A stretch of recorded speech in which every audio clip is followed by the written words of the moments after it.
Hey everyone, it's Marcia from SLP Now, and I am so excited to have Molly Webb here today. She wrote an amazing blog post sharing all of her best tips and tricks when it comes to tackling parent meetings. And this is part of the clinical problem solving series on the SLP Now blog. We have 6 different SLPs who dive into clinical problems that they've encountered in the schools or in their clinic. And tell us a little bit about how they problem solved and worked through that problem. So before we jump into parent meetings with Molly, Molly, can you tell us a little bit about yourself? Yeah. From where did you go to school? All the good stuff. Yeah. So I live in the northwest suburbs of Chicago. So for my undergrad, I went up to Marquette University up in Milwaukee. I did discover speech therapy a little bit late, so it was my junior year up there. So I ended up getting a minor in speech and then continuing my education at Northern Illinois University to then get my bachelor's in it. And so then I went on and got my master's in speech language pathology at the University of Nebraska in Omaha. I've been a speech therapist since 2013. I've only worked for 2 school districts, but they have been wonderful school districts. And as of right now, I've only been in Title I buildings. So that is my only experience is Title I buildings. I've done PRN at nursing homes, but then also too, I've done private practice. Just kind of seeing, we can go in so many areas, seeing what I really liked best. And I like the schools. I agree. The schools are the place to be, right? And then I'm curious, because I came into speech therapy later too. I didn't find it until the very end of my junior year. How did you come across speech therapy as an undergrad? What made you kind of make the switch? So I actually was in a history class, just a general history class that everyone had to take at Marquette, and I was sitting next to this girl. I asked her major, because that's what you do in college, is find out what people's majors are.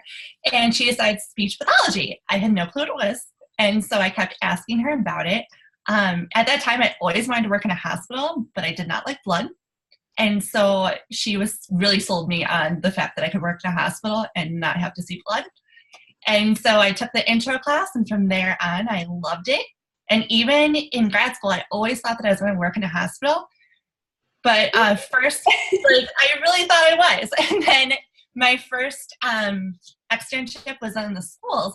And I loved how setting everything up, I, for some reason, really liked the organization aspect of speech therapy. So making my schedule and collaborating with teachers, I absolutely loved it. And then being able to work with such a variety of students. All the schools I've been in, again, have been preschool through 5th grade. So I've gotten this whole big range of kids, as well as then having language, having social skills, having AAC, having articulation. So not just having to always focus on one aspect. And then when I did do my hospital externship, it was at a hospital, so I was very much doing a lot of swallowing.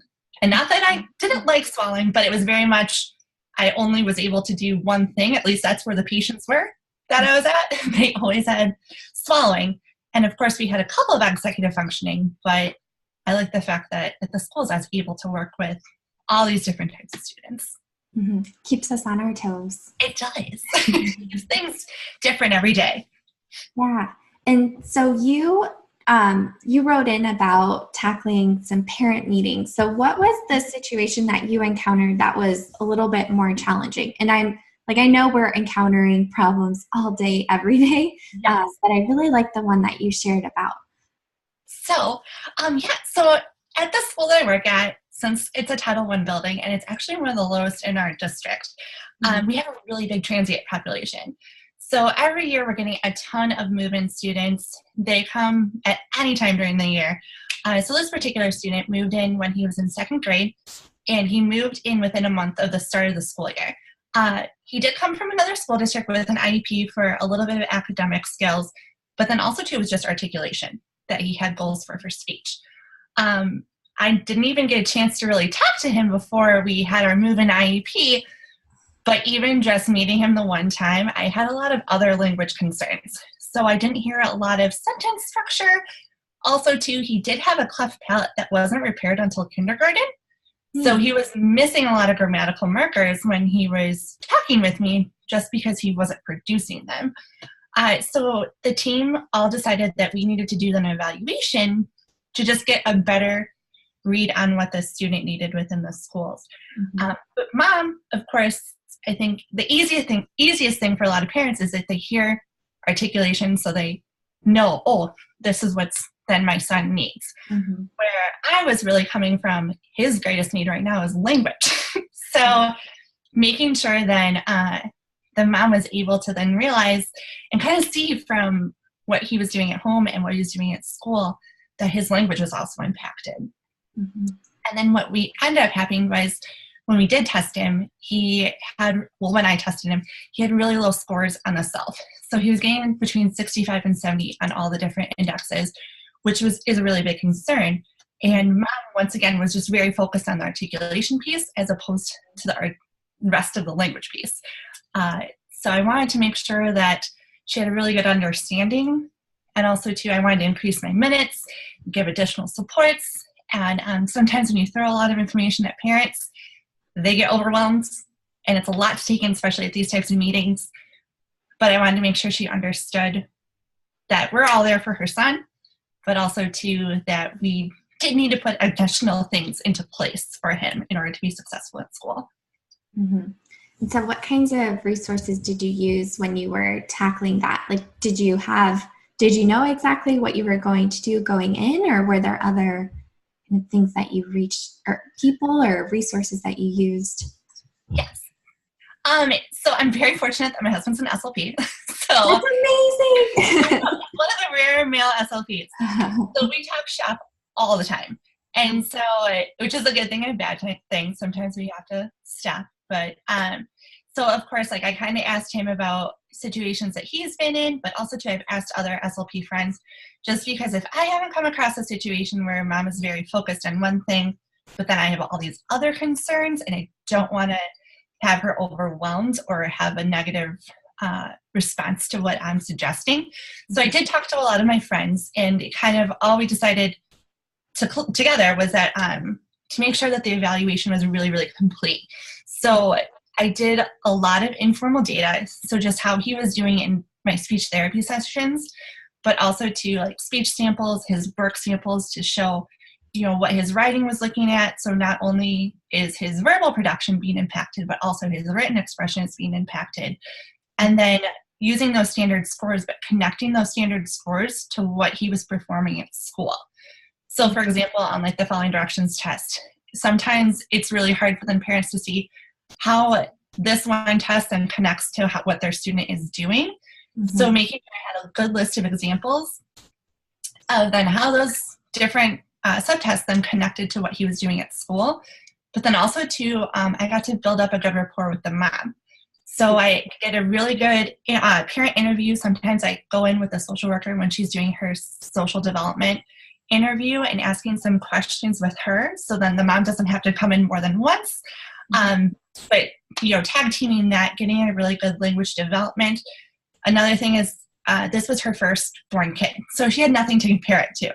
So she didn't realize that his language was not developing correctly because it's her first son. So having that connection with her and hearing then their history about how he's developed, the different surgeries he's had with his cleft palate, really got us to build a good rapport.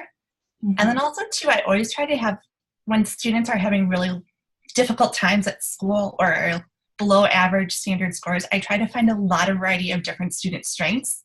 So it's not just constant, oh, your kid's not doing this, oh, this is a below average score. I try to give as many positives and strengths that he's doing within the classroom. For example, he was really good at math, playing up that. He's really good at that. He always tried his best. He was a really hard worker. And even when things were really, really hard, he kept continuing. So trying to connect that so that she was able to see it wasn't just, oh, he can't do this, he can't do that, he's having a hard time, but showing that he's able to do a ton of things. But we can build up these other skills to help him achieve better at school. Yeah, that's great. And I think that's, like, you definitely want to have, like, good information to share with the parents, but, like, I think that, like, they won't even be responsive to it if they don't trust us or if we don't have that rapport. So I love how you took the time and were like strategic about how you were doing that too, and kind of thinking ahead. And I love the idea of working with the social worker too. That's really neat.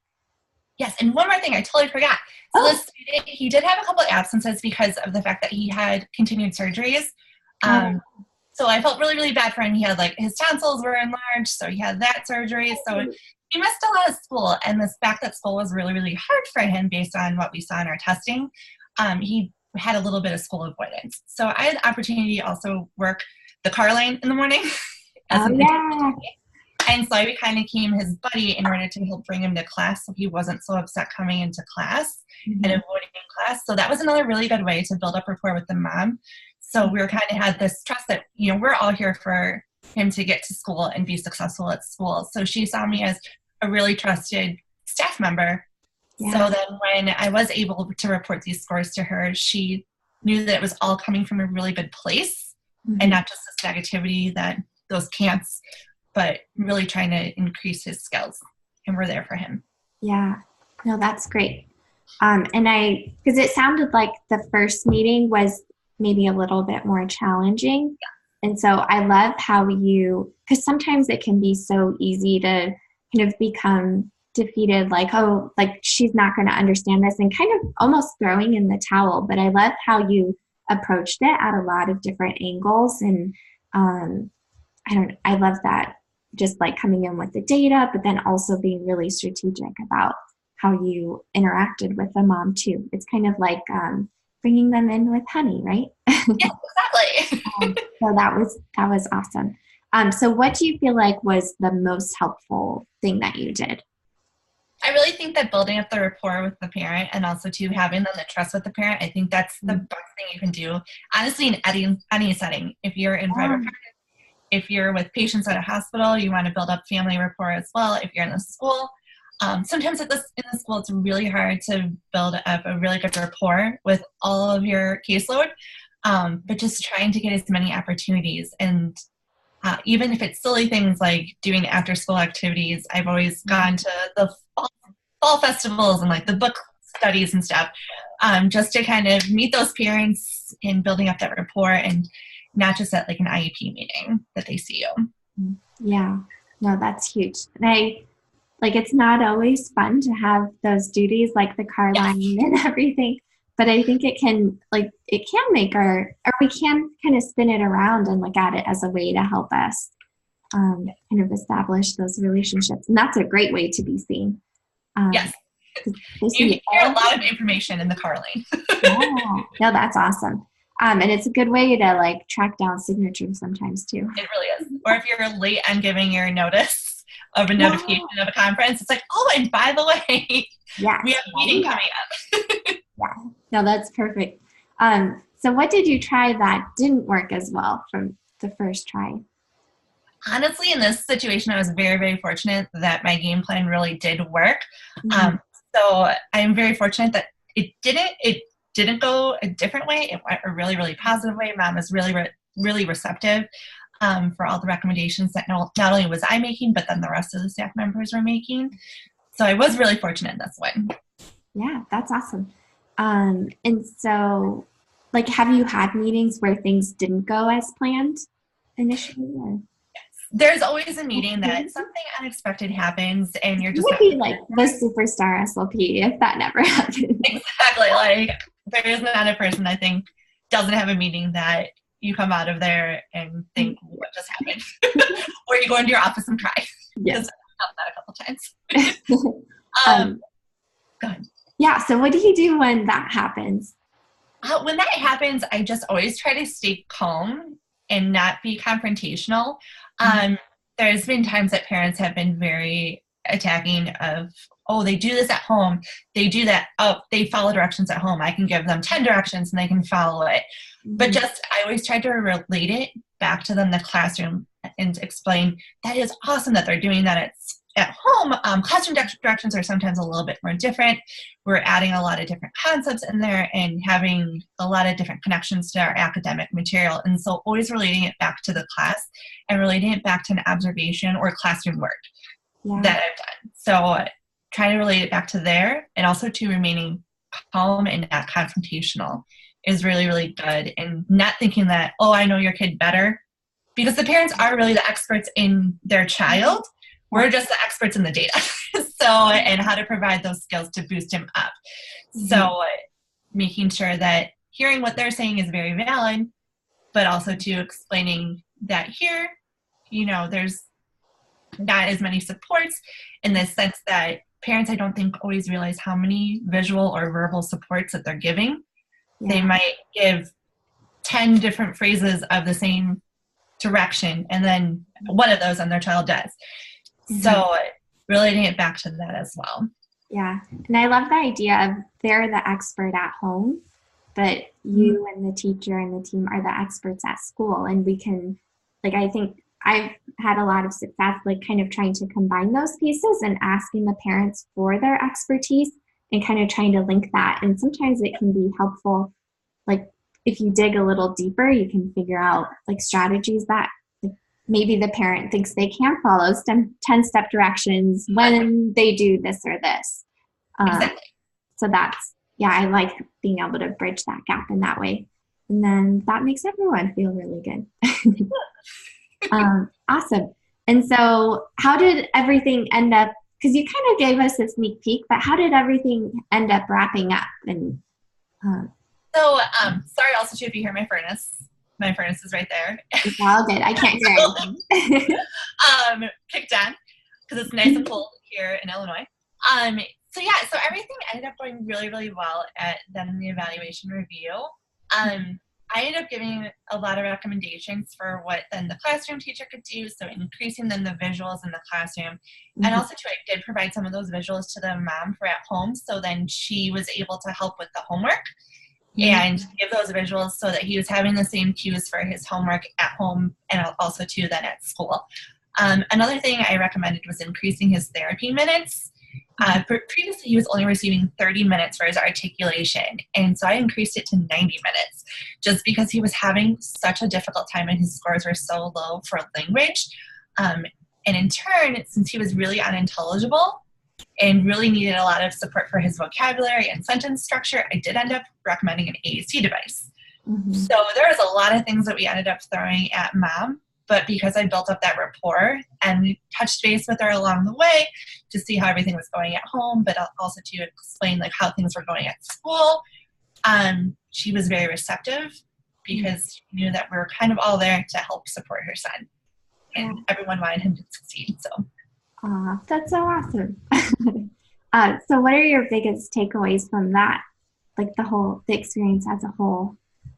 So definitely, once again, building up that rapport, but also to keeping in contact with the parents for those when you know that there's going to be a difficult situation, or if you're seeing that progress isn't going the way that you're planning, touch base so that when you are reporting it, it's not just out of nowhere. They're kind of seeing the progression of, oh, they're having a really hard time in this. This is what we're trying to do in order to support that and help bring it up, so that parents then at a meeting, if it's evaluation or even an IEP meeting, that they're not just surprised that their son or daughter is not doing as well as they anticipated. Yeah. Awesome. Okay. And then one bonus question too. Because I've been in a lot of Title I schools too, and sometimes it can be, I don't know, I'm sure this is the situation at all schools, but I feel like people say it's worse at Title I. But just being able to get that communication going with the parents. Sometimes, I don't know, sometimes there's a disconnect and they don't want to answer the school's phone calls and things like that. Do you have any ideas or strategies that you've tried around that? Because I totally agree that getting that communication going is a huge step in the right direction, but sometimes that's really challenging. So I was curious. It really is. I do have to say that what I did, so I was at this particular building for 5 years. So what I did with most of my parents was for the first 2 years, I was very, very much present in a lot of different after school activities. Once again, that car line, just to build up the rapport with those parents. And then also too, the school that I was at, everyone was within walking distance. So if you built up rapport with some of the parents in the community, you kind of then got a bonus of a lot of the parents in the community because they all talked, because they were all within a couple of blocks of each other. So everyone knew everyone's stuff. So just those first 2 years of just really building up rapport with the parents and being seen not just as a therapist or a staff member, communicating with them in other settings than just at meetings when we're talking about their son or daughter, I thought was really, really good and really helped then when I started to wean back when I did have my daughter. So I have an 18-month-old. So of course that's not always possible to keep up that type of commitment to after school things. So once I was able to then wean back from being always at school for a little bit after school or going to those school functions, parents still were looking for me in the sense of still trusting me. If they saw me like walking into the building, they'd say hi. So I spent really a lot of time the first 2 years that I was there building up that rapport with the community. Then I was able to wean away a little bit. So then I did get a lot more parents coming to my meetings. So like the first 2 years, parents often didn't come to my IEP meetings. So they went really, really quick because no one but me and the teacher were there. But after being able to do some of those activities within the school, then they started coming more often just because they saw me outside of, oh, your school, I'm home, and we don't really have to mix. Yeah. No, that's great. And I think that's a good reminder too, because sometimes we might be comparing to other SLPs who seem to have like great relationships with their parents, and we're at a brand new school and like we get a ton of no-shows and things like that. And I think that's a really good reminder that it just takes some time and patience sometimes. And we always like a good quick fix, but sometimes it's just worth putting that time in and not necessarily comparing like across stages, because like if I was at a brand new school and you've been there 5 years, like you've had a lot of time to invest in that. So that's a really good reminder too. But yeah, awesome. Thank you so much, Molly. Was there anything else that you wanted to share or tell about? No, awesome. That was perfect. Thank you so much. And we'll be back next week with another interview.